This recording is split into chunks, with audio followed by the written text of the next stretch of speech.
आप देख रहे हो हमारा YouTube channel commerce career center Arrah. आज मैं आपको इनकम टैक्स में पढ़ाऊंगा सेकंड हेड यानी income from HP, income from house property. House property से जो इनकम होते हैं उसमें ग्रॉस एनुअल वैल्यू और नेट एनुअल वैल्यू कैसे निकाला जाता है। पिछले क्लास में मैंने पिछले वीडियोज़ में आपको बहुत अच्छी तरह समझाया था कि जीए भी कैसे निकालते हैं, एनएवी कैसे निकालते हैं, स्टैंडर्ड डिडक्शंस क्या होते हैं, ये मैंने आपको अच्छी तरह समझाया है। तो ये ध्यान देना है कि जीए भी सबसे पहली बात आती है कि क्वेश्चन को बनाने के वक्त सबसे पहले जीए भी आएगा। ग्रॉस एनुअल वैल्यू कैसे निकाला जाए मैंने आपको पिछले वीडियो में बताया था। सबसे पहले म्युनिसिपल वैल्यू और फेयर रेंट वैल्यू दोनों को देखा जाता है, दोनों में बड़ा कौन है। म्युनिसिपल वैल्यू और फेयर रेंट वैल्यू में दोनों में बड़ा कौन है। जो दोनों में बड़ा होता है वही एक्सपेक्टेड कहलाएगा। लेकिन ध्यान रहे, अगर स्टैंडर्ड रेंट दिया रहेगा तो वो म्युनिसिपल और फेयर से बड़ा हो या छोटा हो वही एक्सपेक्टेड रेंट कहलाएगा। उसके बाद हम लोग देखते हैं एक्चुअल रेंट कितना है। एक्सपेक्टेड और एक्चुअल में जो बड़ा होता है उसी को हम कहते हैं जीएवी, है ना। तो जीएवी में से घटाए जाते हैं दो आइटम, यानी कि म्युनिसिपल टैक्स और अनरियलाइज रेंट, तब आ जाता है एनएवी। तो आइए देखा जाए आगे का क्वेश्चन डॉक्टर आर.के. जैन के बुक से बीकॉम फाइनल ईयर के। देखा जाए इसमें सबसे पहला क्वेश्चन है, प्रकाश एक ऑनर है हाउस के जो अपने मकान को रेंट पर दे रखे हैं 5,000 रुपये पर मंथ, यानी 12 पाँचे 60,000 किराया उन्हें मिलता है। और उसके बाद म्युनिसिपल टैक्स जो होता है वो पेड करते हैं मिस्टर प्रकाश। आधा प्रकाश करते हैं और आधा उनका किराएदार पेमेंट करता है।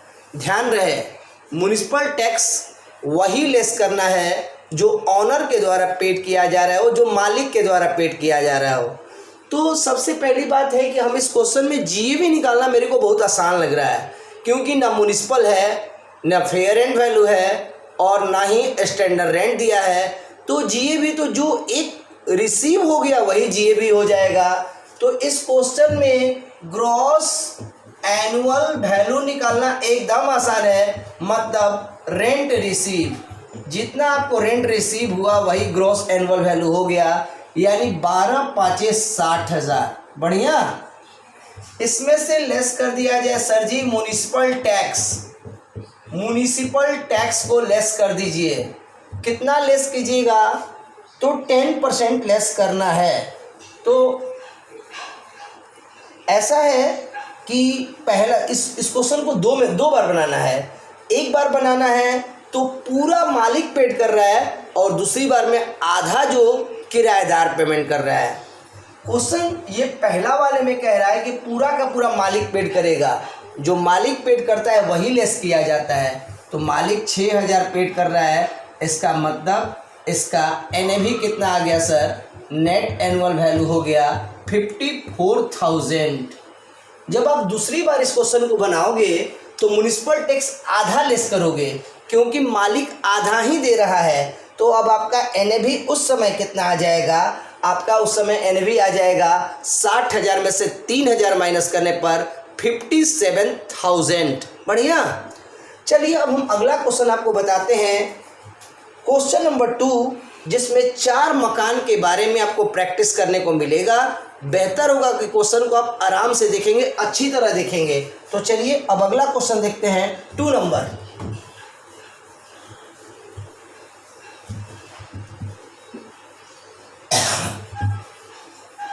Question number 2, come to the point. हम लोग देखा जाए क्वेश्चन नंबर 2 में हमें क्या करना होगा।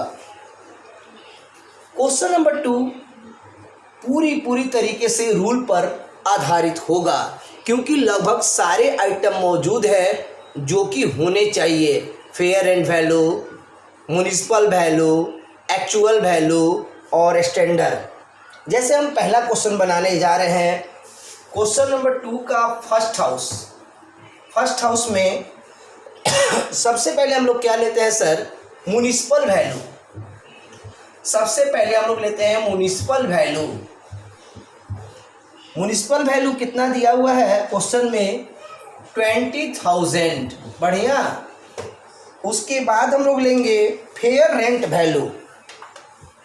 अगला आइटम हम लोग लेंगे फेयर रेंट वैल्यू। वो कितना है सर? तो फेयर रेंट वैल्यू है दिया है 26,000। इन दोनों में बड़ा कौन है? इन दोनों में 26,000 बड़ा है, जिसको कहना चाहिए एक्सपेक्टेड रेंट, लेकिन हम एक्सपेक्टेड रेंट नहीं बोलेंगे।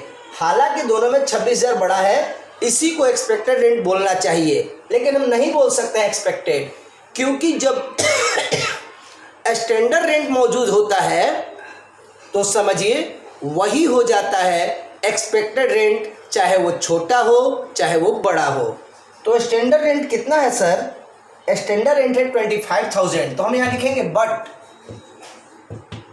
Standard rent is expected rent.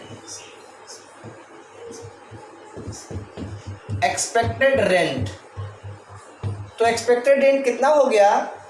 Expected rent आपका हो गया दो यहाँ पे 26,000, यानी कि 26,000। और स्टैंडर्ड रेंट आपके बुक में क्या दिया है? 25,000। तो दोनों में बड़ा 26,000 दिखा, तो मेरे को तो 26,000 एक्सपेक्टेड रेंट बनना चाहिए था, लेकिन जब स्टैंडर्ड रेंट दिया रहेगा तो वो छोटा हो या बड़ा उसी को एक्सपेक्टेड मानना है। बढ़िया। अब उसके बाद हम लोग को लेना होगा एक्चुअल रेंट, यानी कि जो रेंट रिसीव हुआ उसे हम एनुअल या एक्चुअल बोलेंगे। उसके बाद हम लोग देखेंगे एनुअल रेंट या एक्चुअल रेंट। एनुअल रेंट आपका किताब में कितना दिया है सर? तो एनुअल रेंट आपके बुक में दिया हुआ है, एनुअल रेंट आपके बुक में दिया है 24,000। अब बताइए दोनों में छोटा कौन है? तो लिखेंगे विच इवर इज ग्रेटर। दोनों में जो बड़ा होगा उसी को लिखना होगा।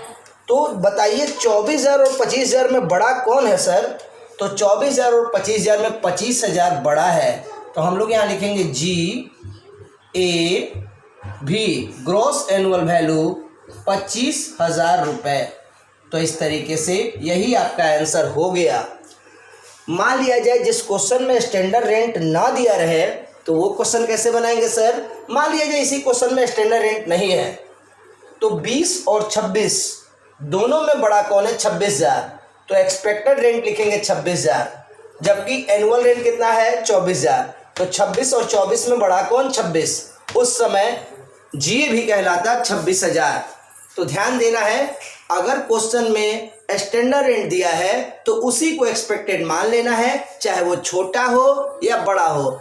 अब एक्सपेक्टेड और एक्चुअल दोनों में कंपेयर करना है कि दोनों में बड़ा कौन है। जो दोनों में ग्रेटर होगा, बड़ा होगा, वही कहलाएगा gross annual value. My dear student, आप क्वेश्चन नंबर 1 और 2 को अच्छी तरह बना सकते हो, और इस तरीके से आगे हम लोग अभी और चीज़ पढ़ेंगे। NAV निकालना और इनकम फ्रॉम HP पूरा निकालना, स्टैंडर्ड रेंट क्या होता है, अनरियलाइज रेंट क्या होते हैं, इंटरेस्ट ऑन लोन का छूट कैसे मिलता है, इन सारी चीज़ों को हम लोग अगले वीडियोस में देखेंगे, समझेंगे। यदि आपको हमारा चैनल पसंद आया तो ज़रूर सब्सक्राइब कीजिएगा, और मुझे पूरी उम्मीद है कि आपको इस पर पूरी अपडेटेड न्यूज़ कॉमर्स की मिलते ही रहेंगी।